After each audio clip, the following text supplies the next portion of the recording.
大家好，歡迎嚟到老 Best， 我係高今麥，每期都會同大家分享下同大腦相關嘅一啲有趣研究。我的女兒一碰毛绒玩具會尖叫，連抱抱都像在受刑，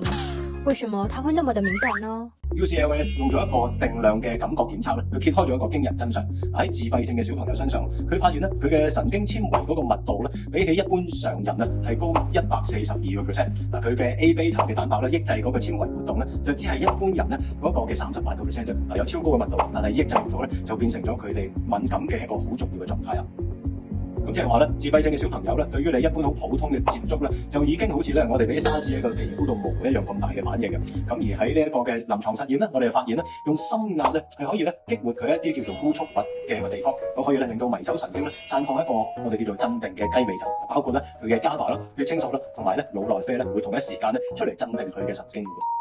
咁心壓係咩意思呢？大家細個可能都試過有用米袋呢一樣嘢，米袋就製造少少嘅外在壓力，壓住佢嘅皮膚，就令佢放鬆得到，有安全感。咁喺屋企其實小朋友都可以做一件咁樣嘅衫嘅，咁用啲膠帶啦、貼片啦，可能好似一啲嘅魔術貼就會拉緊少少嘅皮膚常接觸到嘅地方其實慢慢嘅心壓係可以幫到佢冷靜佢自己嘅感官㗎。咁幾多先至夠呢？咁樣臨床研究話俾我哋聽嘅，當個壓力去到每 cm 平方有38克嘅重量我哋嘅前額葉嘅皮質層嘅活躍度就會平靜度提升79%。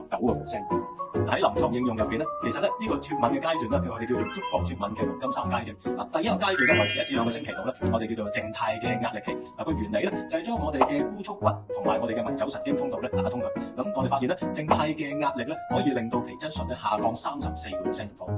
咁第二個階段就去到動態嘅刺激期啦。咁原來呢個原理好簡單嘅啫，就係透過重組翻我哋嘅體感嘅皮質層，即係我哋頂葉區嘅位置咁就可以抑制我哋神經元之間嗰個嘅溝通嗰個活躍度咁樣。咁第三個階段就去到社交嘅觸碰期。呢個就會長少少嘅，大概就會去到7至到12個星期。咁成個目標都係將個前額葉區就會建立一個新嘅連結，咁就令到我哋嘅觸覺輸入喺個新框架入邊變成一個安全嘅信號，咁就會減少佢喺觸碰嘅過程產生較大嘅反應嘅。整體其實成個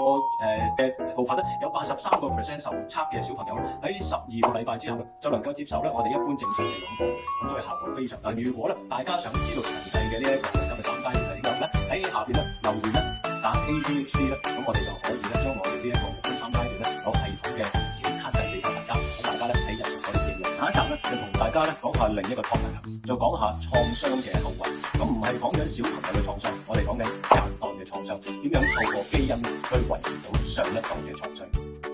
如果大家中意我哋頻道嘅內容嘅話，歡迎大家 comment、like and share，我哋下條片再見啦。